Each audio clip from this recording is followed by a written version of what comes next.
जय जय श्री राधे। जय हो मेरे बांके बिहारी लाल की। मित्रों, भगवान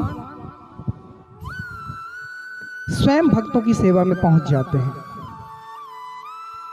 और जब जब विपत्ति में भक्तों को देखते हैं तो प्रभु स्वयं ढाल बनकर भक्तों के समक्ष आकर खड़े हो जाते हैं। भगवान के एक भक्त थे, प्रेम निधि जी, जो प्रभु से इतना प्रेम करते थे, इतना प्रेम करते थे कि भगवान को रोज यमुना जी से जल लाकर स्नान करवाते थे। लेकिन प्रेम निधि जी अपने नियमों के इतने पक्के थे कि किसी तरह की अस्वच्छता उन्हें सहन नहीं थी। जब वो भगवान को स्नान करवाते थे, भगवान को जब भोग लगाते थे, तो प्रभु से प्रार्थना करते थे कि प्रभु किसी तरह की त्रुटि मुझसे ना रह जाए। रोज का नियम था, यमुना जी जाते, एक घड़ा लेकर जाते थे, स्वयं स्नान करते और घड़ा यमुना जी के जल से भरते और वापस अपने प्रभु के समक्ष पहुंचते और नित्य प्रति वो यमुना जी के जल से ही प्रभु को स्नान करवाते थे। यह क्रम चलता रहा, यह रोज होता था। इस बात का वो बड़ा ध्यान रखते थे कि किसी तरीके से भी या किसी तरह से भी मेरा ये जल का घड़ा कोई छू ना ले।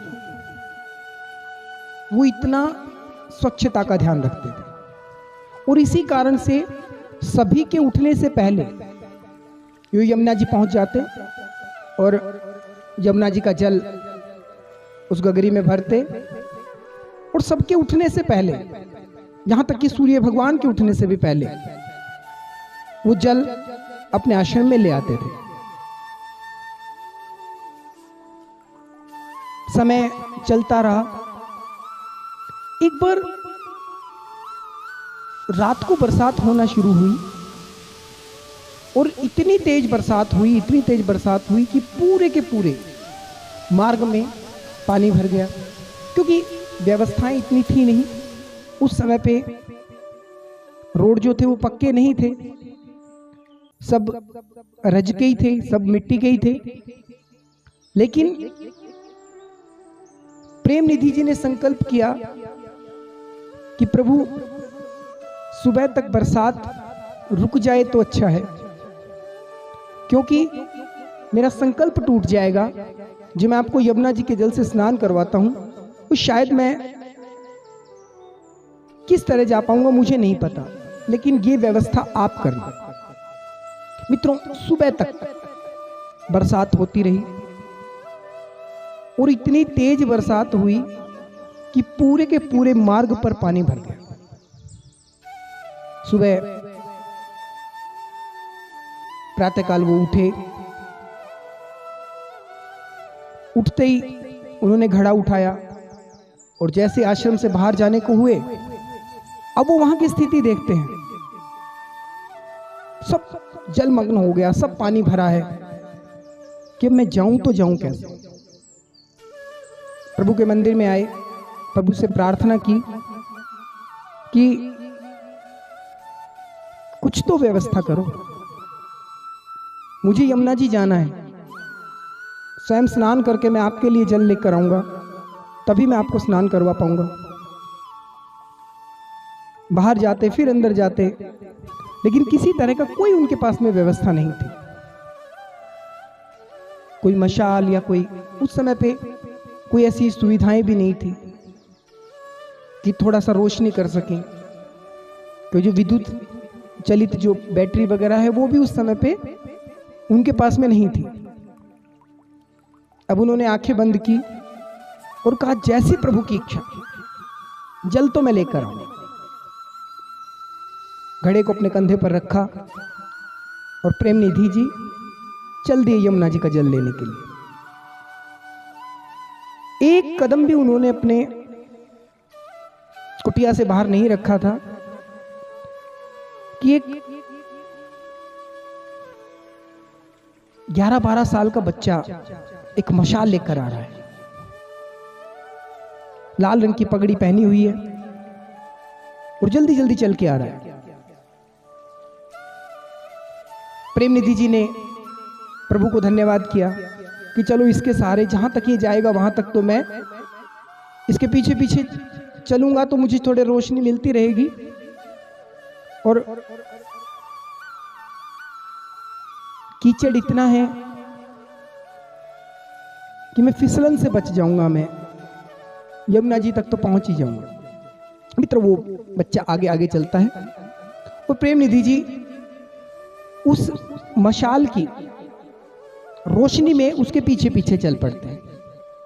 मन में 3-4 बार ये विचार भी आया कि बच्चा इतनी जल्दी सुबह सुबह जाता कहाँ है, ये जा कहाँ रहा है। फिर वो राधे राधे करते करते चल पड़े। मुझे क्या, मेरे लिए ये एक सहायता का पुंज बनकर आए हैं और मैं इनके पीछे पीछे चलूंगा। अब मन में ये विचार भी आ रहे कि पता नहीं किधर मुड़ेगा ये, लेकिन वो आगे आगे चल रहे हैं और प्रेम निधि जी पीछे पीछे चल रहे हैं। यमुना जी थोड़ी दूरी पर थी। अब प्रेम निधि जी के मन में विचार आया कि अगर अब भी ये मुड़ जाता है तो किसी तरह की कोई दिक्कत नहीं, क्योंकि यमुना जी तो मैं पहुंच ही गया। लेकिन वो बच्चा भी यमुना जी तक ही गया।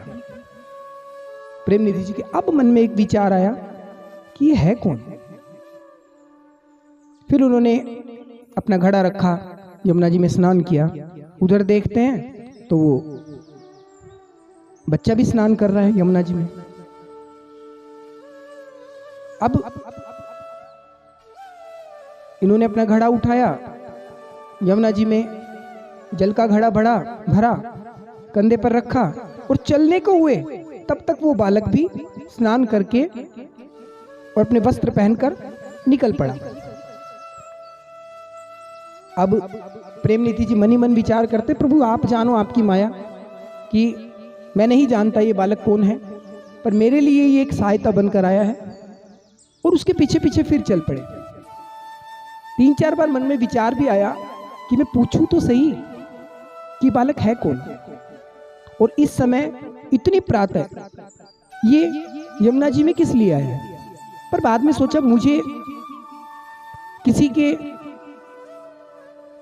निजी कार्यों में दखल नहीं करना चाहिए। वहीं मशाल की रोशनी के अंदर राधे राधे करते करते करते करते वो आश्रम में पहुंचे। जैसे उनके आश्रम से जिधर से वो बच्चा आया था वो उधर घूमा। प्रेम निधि जी अपने आश्रम में चढ़े, पीछे मुड़ के देखते हैं, क्योंकि अंधेरे में मशाल की जो चिराग की रोशनी वो तो बहुत दूर तक जाती है, लेकिन उन्हें ना रोशनी दिखाई दी और ना उन्हें वो बच्चा दिखाई दिया। अब उनको कहीं संकेत लगा कि हो ना हो थे तो आप ही। पर एक मन में और विचार आया कि मुझ जैसे प्राणी के लिए भगवान इतना परेशान क्यों होंगे, क्यों वो मशाल लेकर इस समय पर आएंगे। कोई होगा बच्चा, कोई ब्रजवासी होगा, निकल जाएगा। लेकिन जैसे ही वो भगवान को नहलाने के लिए वो मटका रखते हैं और प्रभु के समक्ष जब पहुंचते हैं तो एकदम से उनकी आंखों में आंसू आ गए, क्योंकि वो देखते हैं भगवान के चरण कीचड़ में सने हुए हैं। हाथों के ऊपर, पूरे हाथों के ऊपर तेल लगा हुआ है। जो मशाल जलाने के लिए जो तेल होता है वो पूरे हाथों पर लगा हुआ है। और वो प्रभु के चरणों में लेट गए कि मुझ जैसे तुच्छ के लिए आप सहायता करने के लिए आ गए। प्रभु का नहलाते हैं, आंखों में